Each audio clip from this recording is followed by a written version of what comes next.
All right, I know we're running a little late, so why don't we get started with our last session of the day.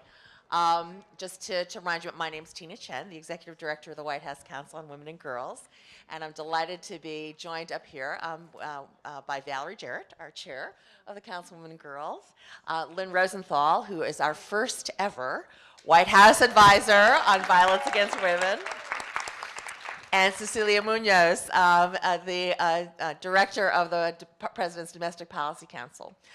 So before we have a couple of questions on Twitter. We've been trending on Twitter this morning, so thank you to all of you. And so we've got a couple of Twitter questions, maybe a wrap-up comment from Cecilia as our domestic policy chair, and then I know it is a holiday day and weekend ahead of us. We want to get everybody out on time, so since we're running a little late, we'll keep this session moving forward. But before we get to the questions, you saw some terrific women up here behind the president, and I hope they're all still here today, because I want to introduce you to all of them one at a time. They're all women who in one way or another illustrate the programs and policies and the important issues that the president addressed in his speech, in which you all have been working so hard on all the time. So I want to make sure they each stand up individually and get introduced to you. So Keely Barber, is Keely still here? Or we may have lost some people. Well, Keely, I will just tell you to start. Keely was one of the people who was a class member, for those of you who remember the AstraZeneca class action suit, in which the Federal Office of Federal Contract Compliance got a $250,000 settlement, for the workers at AstraZeneca. Come on in. we're just finishing up here. I see Lorley, so I know she's here. Lorley Kelker. Yeah.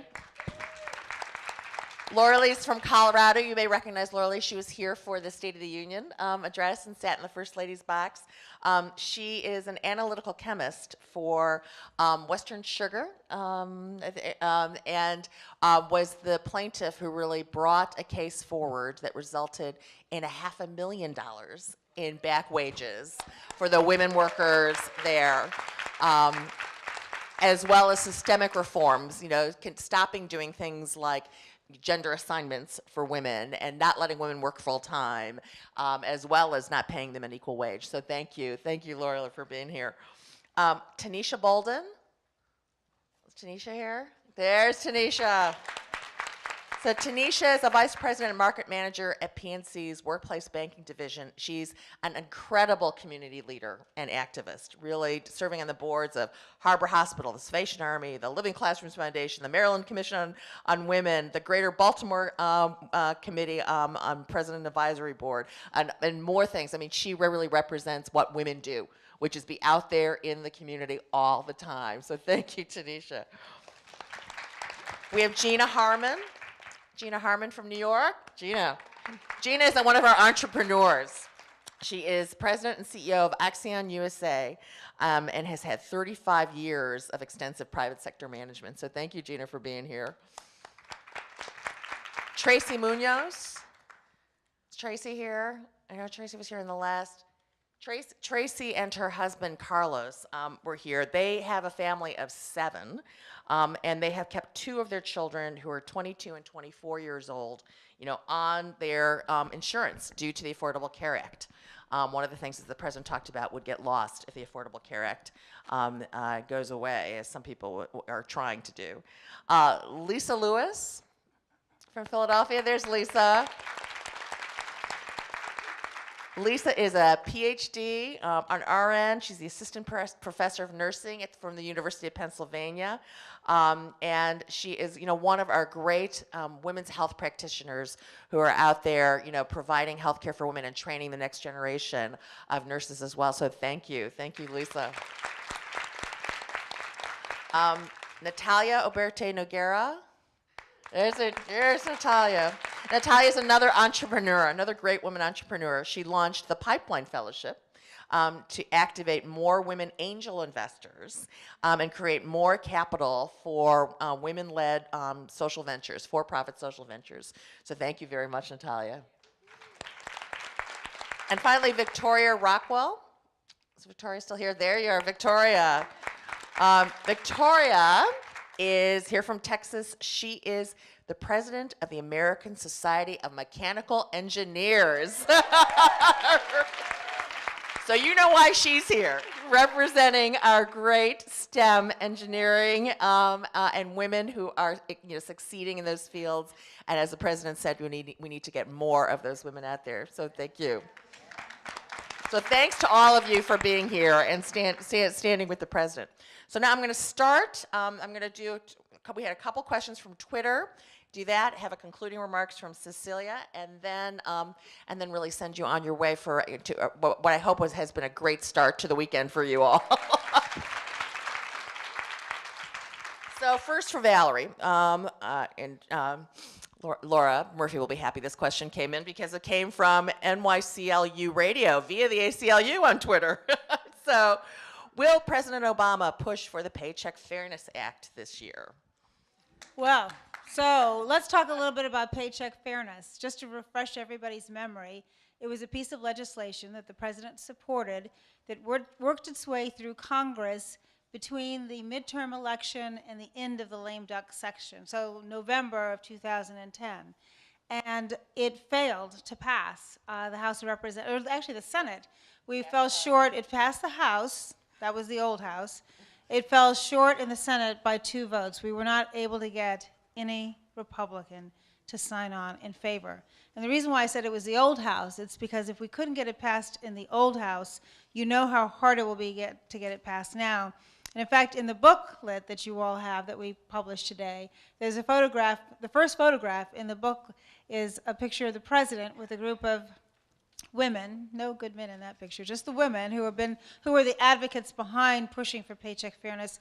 And he met with them the day it did not pass to reassure them how committed he is to making sure we do everything we can to level that playing field in terms of pay. And Lilly Ledbetter was a very important step in the right direction, but we all know that we need more tools in our toolbox than that, and paycheck fairness would have given us that. And so it is unlikely that we're going to be able to get it to come up in this House of Representatives, but who knows? After today, maybe they'll be watching, and they'll say, well, let's do something right by women.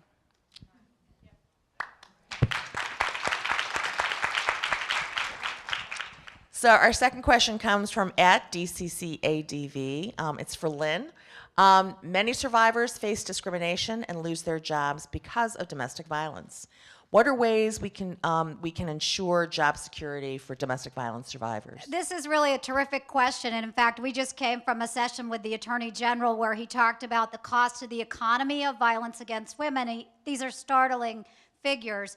$8 billion a year to the U.S. economy in health cost and lost worker productivity alone, not counting all the criminal justice costs. 8 million paid days lost of work, the equivalent of 32,000 jobs. So the domestic violence has a very significant effect on the U.S. economy, but also on individual women who are struggling to maintain their jobs. We know that domestic violence can follow women into the workplace, and the Department of Justice is taking some very strong steps to address this.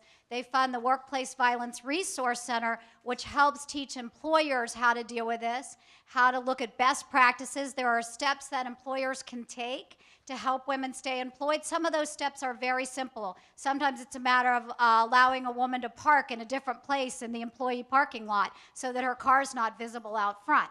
Sometimes it's moving her to another location, which employers can also do. So there's a number of steps that employers can take. The Workplace Resource Center is a partnership between the Department of Justice and Futures Without Violence. I think Futures is still here today. Yes. And Legal Momentum, who's also here and leading the way in this area.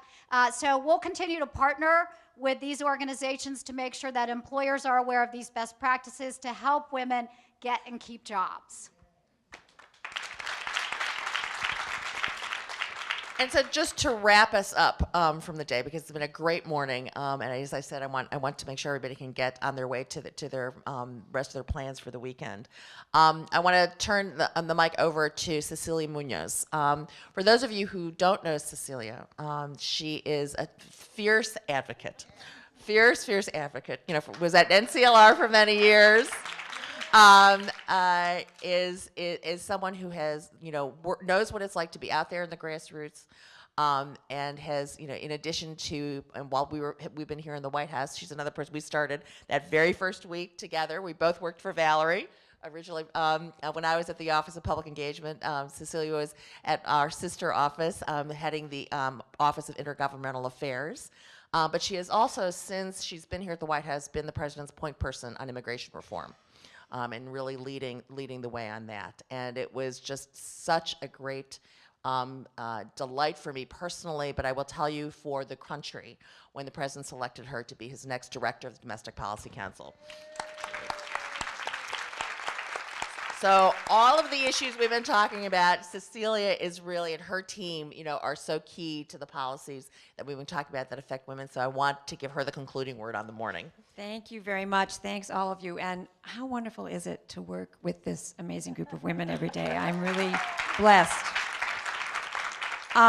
So as you heard, I've been an advocate in the civil rights community and the Latino community in particular for my whole career, for 25 years. And I feel like I've been waiting for the day when we are no longer at a point where there's an agenda for African Americans here and an agenda for Latinos here and an agenda for women here, but rather it's all integrated into one agenda for the country, because we all understand that, as the president says, we're in this together.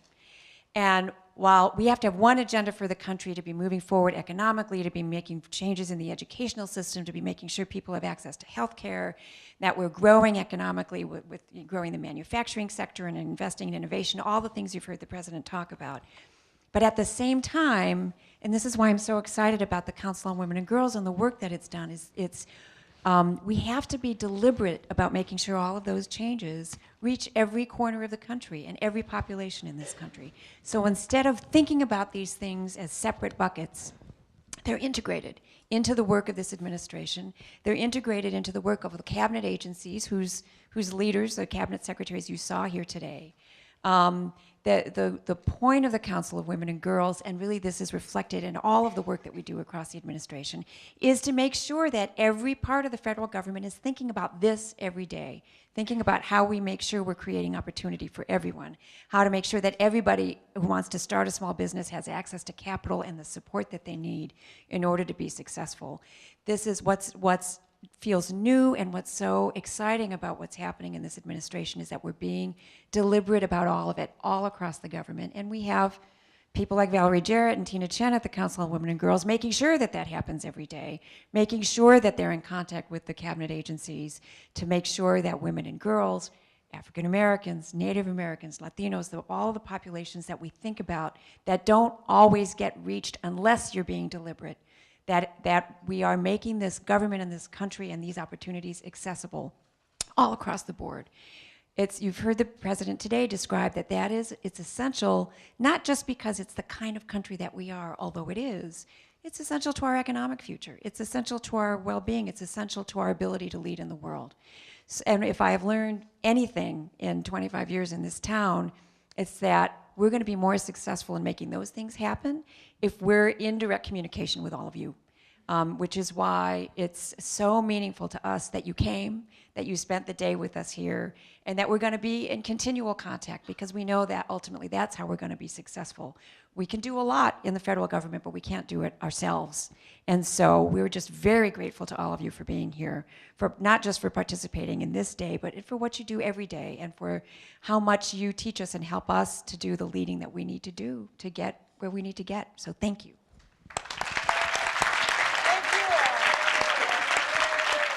So in conclusion, thank you all for being here.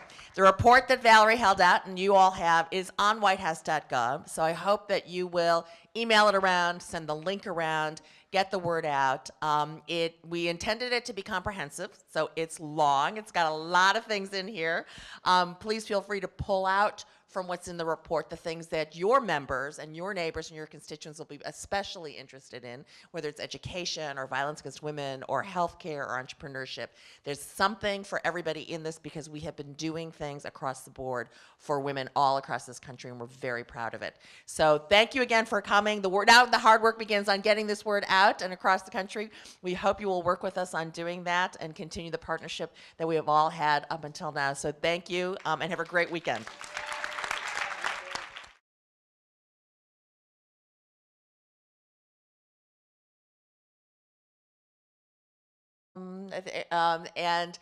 Was the plaintiff who really brought a case forward that resulted in $500,000 in back wages for the women workers there, as well as systemic reforms, stopping doing things like gender assignments for women and not letting women work full time, as well as not paying them an equal wage. So thank you, Laura, for being here. Tanisha Bolden. Is Tanisha here? There's Tanisha. So Tanisha, so before we have a couple of questions on Twitter. We've been trending on Twitter this morning, so thank you to all of you. And so we've got a couple of Twitter questions, maybe a wrap-up comment from Cecilia as our domestic policy chair. And then I know it is a holiday day and weekend ahead of us. We want to get everybody out on time. So since we're running a little late, we'll keep this session moving forward. But before we get to the questions, you saw some terrific women up here behind the president, and I hope they're all still here today because I want to introduce you to all of them one at a time.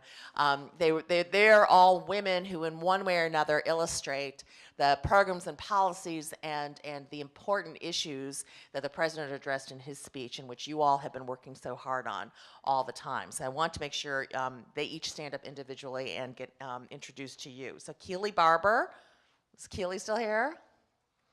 Or we may have lost some people. Well, Keely, I will just tell you to start. Keely was one of the people who was a class member, for those of you who remember the AstraZeneca. All right, I know we're running a little late, so why don't we get started with our last session of the day. Just to remind you, my name is Tina Chen, the Executive Director of the White House Council on Women and Girls, and I'm delighted to be joined up here by Valerie Jarrett, our Chair of the Council on Women and Girls, Lynn Rosenthal, who is our first ever White House Advisor on Violence Against Women, and Cecilia Munoz, the Director of the President's Domestic Policy Council. Class action suit in which the Federal Office of Federal Contract Compliance got a $250,000 settlement, for the workers at AstraZeneca. Come on in. we're just finishing up here. I see Lorley, so I know she's here. Lorley Kelker. Yeah.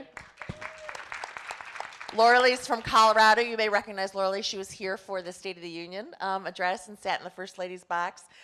She is an analytical chemist for Western Sugar.